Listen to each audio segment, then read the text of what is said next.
Intel Arrow Lake CPU has released for reviews. Netflix is shutting down its gaming division, and limited run games is in hot water again. I'm the Core, your resident entertainment techie, and welcome to This Week in Entertainment Tech. Shad PS4, the PS4 emulator, continues to make progress as more games are starting to boot up in-game.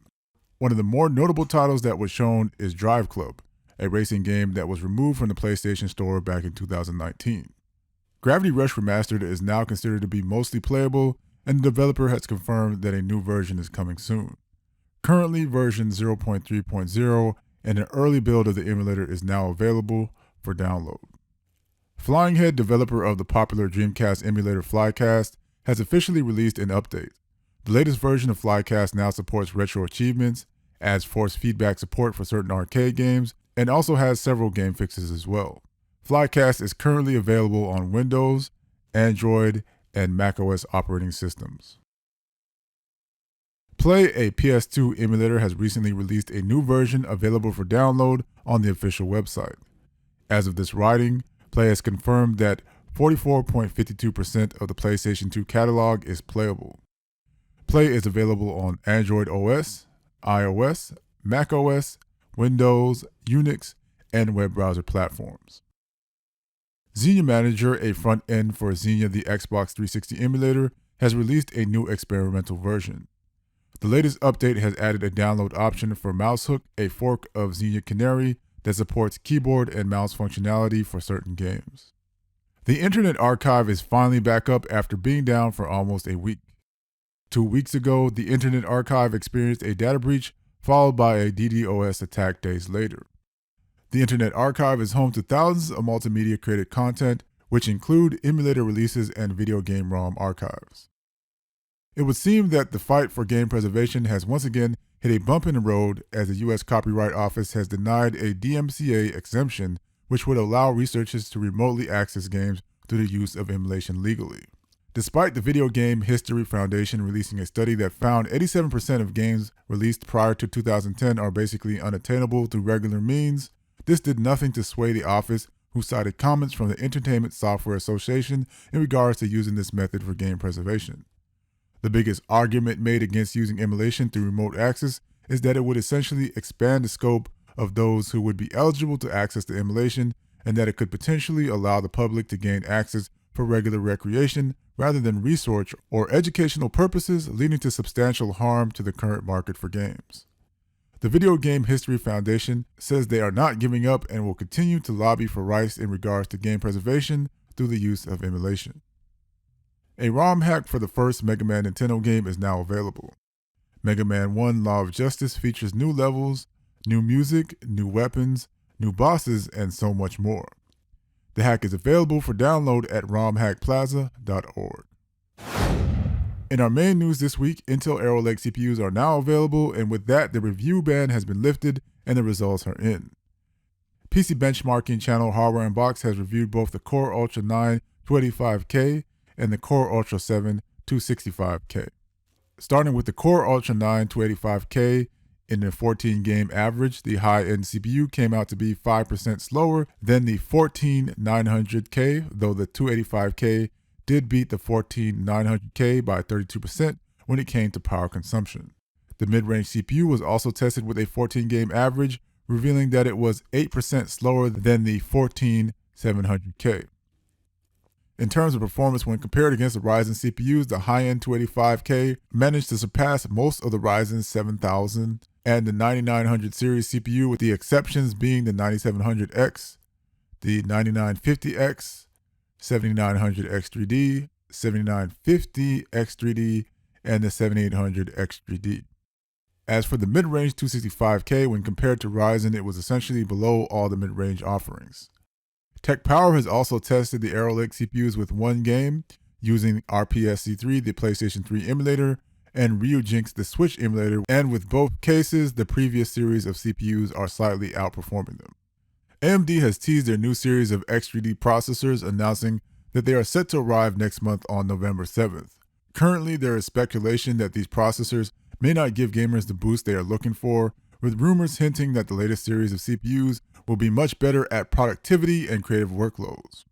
The announcement comes shortly after the 5800 X3D has completely vanished from retailers, marking what many have viewed as the end of AM4's amazing run as an upgradable platform. Netflix is shuttering its AAA gaming studio. The studio gaming division, which launched in November 2021, was said to have at least 80 games in production before the announcement this week. While there hasn't been any details on why Netflix has shut down their gaming studio, the current game industry as a whole has experienced mass layoffs and studio closures this year. There are currently more than 100 mobile games that are included with every Netflix membership tier, which are available on both Android and iOS platforms. SteamOS has released a big update which includes an update to the Linux kernel, improved frame pacing for VRR on external displays, additional controller support, and an update to KDE Plasma for desktop mode. Limited Runs is finding themselves in hot water once again after a blog post created by co-founder Douglas Bogart resurfaced on the Internet Archive Wayback Machine. On a Medium blog post, Bogart debunks the reasons given by Limited Run when it was discovered the company was selling CDR discs to their customers. While Limited Run stated this was due to issues with pressing discs in a traditional manner, Bogart claims this idea was proposed by the fellow founder, Joe Fairhurst, with other co-workers telling him it was a bad idea long before Bogart left the company. Limited Runs was considered a savior of game preservation as the company specializes in providing physical copies of both new and old games that had been locked behind digital retail. As of writing, Limited Runs is continuing a string of releases for several collector edition games, despite the news of Bogart's statement being made public. Call of Duty Black Ops 6 is now available on PS4, PS5, Xbox Series X and S, Xbox One, and PC via Steam or Microsoft Store. The latest game in the series comes with a single-player campaign mode, 6 vs 6 multiplayer online mode with crossplay across all available platforms, and a return of a zombie-based mode titled Liberty Falls. As of this writing, there has been no score on Metacritic, though reviews are available from several gaming news outlets. Sonic X Shadow Generations is now available on PS5, PS4, Xbox Series X and S, Xbox One, Nintendo Switch, and PC via Epic Games Store or Steam. Shadow returns in this new solo campaign as our hedgehog anti-hero confronts his past while unlocking new powers to take on his nemesis Black Doom. Currently, Shadow Generations has only received a Metacritic rating for the PlayStation 5, receiving an 80 as of this writing. Sega has also announced that the game hit 1 million in sales worldwide on the first day of its release. The developers of Alan Wake 2 officially released an anniversary update alongside the Lake House expansion DLC. The update adds new gameplay assist features that include infinite ammo, infinite batteries, and immortality. There are also improvements that add support for the upcoming PlayStation 5 Pro, and more features for the DualSense controller with PS5 and PC, and an increase to the internal retina resolution on the Series S console. A trailer has released for the upcoming Tetris collection, Tetris Forever, revealing a new 4-player multiplayer mode known as Time Warp. In this mode, you can time warp your opponent into another era of Tetris, where they will be forced to complete a specific challenge from that time period in order to get back to the original version they started from. Tetris Forever will be out for PS5, PS4, Xbox Series S and X, Xbox One, Switch, and PC via Steam or GOG. Playtonic's developers of Yooka-Laylee have announced a remaster of the game titled Yooka Replay. Replay will feature improved graphics, more changing worlds, new characters, and a whole list of other improvements and new additions. Yooka Replay will be coming to the Xbox Series X and S, PS5, PC, and Nintendo, though the Switch was not confirmed, so take with that what you will. While we're on the topic of Yooka-Laylee, a classic game that was created by some of the same developers who worked on Yooka-Laylee is now available on Nintendo Switch Online. Banjo-Tooie, a sequel to Banjo-Kazooie, has been added to the Nintendo 64 catalog for the expansion pack. Banjo-Tooie was a well-received sequel, improving upon the controls, which included improvements to the camera mechanics. It is viewed as one of the best platforming games, competing with the likes of Mario, Donkey Kong, and Sonic when it comes to critical acclaim.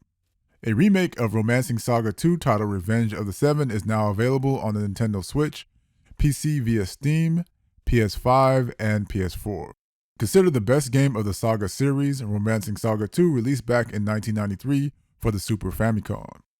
24 years later, it would finally make its way to Western shores with a remaster that released on PC and 8th generation consoles. The remake features a complete graphical overhaul as the game has been transformed from the original 2D sprite aesthetic to the new 3D environment. As it stands, Revenge of the Seven has an average of 83 on Metacritic. Metal Slug Tactics finally has an official release date. Accompanied by a trailer for the announcement, Metal Slug Tactics will be making its way to PC via Steam, Nintendo Switch, PS4, PS5, Xbox Series X and S, and Xbox One. Akira Warrior characters Clark and Ralph have been revealed as additional characters alongside Leona, who was introduced as part of Team Akari in the fighting game crossover King of Fighters. Metal Slug Tactics will arrive on the aforementioned platforms November 5th. Ys 10 Nordics is now available on PC via Steam or GOG.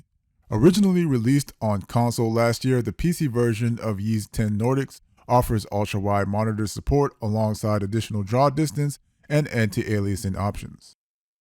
The video game based on The Thing is getting a remaster. Originally released back in 2002 for the 6th generation platforms, The Thing has widely been regarded as one of the better video games based on a movie IP. The game is a third-person survival horror shooter where your character works alongside AI support team members that adds a game mechanic that influences your team's mental state, directly impacting how they interact with you in the game. The remaster will include improved models, textures, and lighting along with 4K resolution at 144 frames per second max. Night Dive, the team behind this port, have worked with some of the original development team to assist with gameplay improvements as well. The Thing Remastered will be coming to the Xbox S and S, Xbox One, PS4, PS5, Nintendo Switch, and PC via Steam or GOG. A gameplay trailer for Guilty Gear Strive has finally arrived, showcasing the next upcoming character DLC for a returning favorite. Dizzy, who is now going by Queen Dizzy, was first introduced in Guilty Gear's sequel, Guilty Gear X. The new trailer shows that Dizzy now seems to have full synergy with her wings, Necro and Undyne. The animations for her new design are beyond wonderful to look at, and I'm sure fans of the character will be in seventh heaven when Queen Dizzy arrives on October 31st as the first Season 4 DLC character. In addition to Queen Dizzy's release, a massive balance update will also be released, adjusting the pre-existing 28-member cast, which include new movesets for some of the characters. A new trailer for Double Dragon Revive has released, showcasing new playable characters Marion and Yagyu Ranzo. Marion, who originally played the damsel in distress for much of the Double Dragon series, is once again joining the fight as a playable character. Yagyu Ranzo, who was introduced in Double Dragon 3 The Rosetta Stone as an antagonist and a playable character in the Nintendo port of Double Dragon 3 The Sacred Stones, is also once again joining the fray as the ninjutsu specialist of the team. Double Dragon Revive is slated to arrive sometime in 2025 on the PS4, PS5, Xbox Series X and S, and PC via Steam. Sniper Elite Resistance has a new trailer alongside an official release date announcement. A spin-off that runs in parallel to Sniper Elite 5, Sniper Elite Resistance puts you in the shoes of Harry Hawker, a friend of Carl who normally made appearances throughout the series as a playable co-op and multiplayer character. The campaign, which also has co-op multiplayer available, continues the same stealth sniping gameplay mechanics popular with the series, as your character works with the French Resistance to destroy a secret weapon that could potentially turn the tide of battle in the Nazis' favor.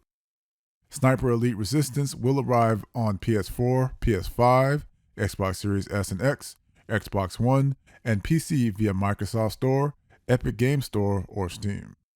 A new demo is now available for a fan-made port of Super Street Fighter II Turbo for the Commodore 64 and 128 platforms. The latest demo includes enhanced appearances for all fighters, endings for each character, and almost all of the fighting game mechanics implemented. Plans for the next demo include 2 bonus rounds, new backdrops, and additional in-game music. Continuing the 30th anniversary celebration for Doom 2, another mod has released for both the first game and the sequel. Doom 64 Unseen Evil is bringing the graphic design of Doom 64 to the original games in the series. Weapons, textures, and lighting have all gotten a makeover to fit the Doom 64 aesthetic, using the popular Doom modding tool GZ Doom. Popular YouTuber Maximilian has released a new video with 2 hours of updates on the progress of his special Marvel vs. Capcom Infinite mod. In the video, Max reveals game improvements showing off the new intro title screen, changes to character designs, new alternate colors, and so much more. Titled Infinite and Beyond, the mod currently has a collaboration of over 35 people who have contributed to the development, with Max also providing his own personal funding and direction to the mod as well. While there currently isn't a release date for the mod, it is great to see a game that was poorly received at launch go through such an amazing transformation as they get closer to something that feels like a true predecessor of the previous game in the series. Marvel vs. Capcom Infinite and Beyond will be compatible with the PC version via Steam. A new fan mod for the PC version of Final Fantasy VII is available.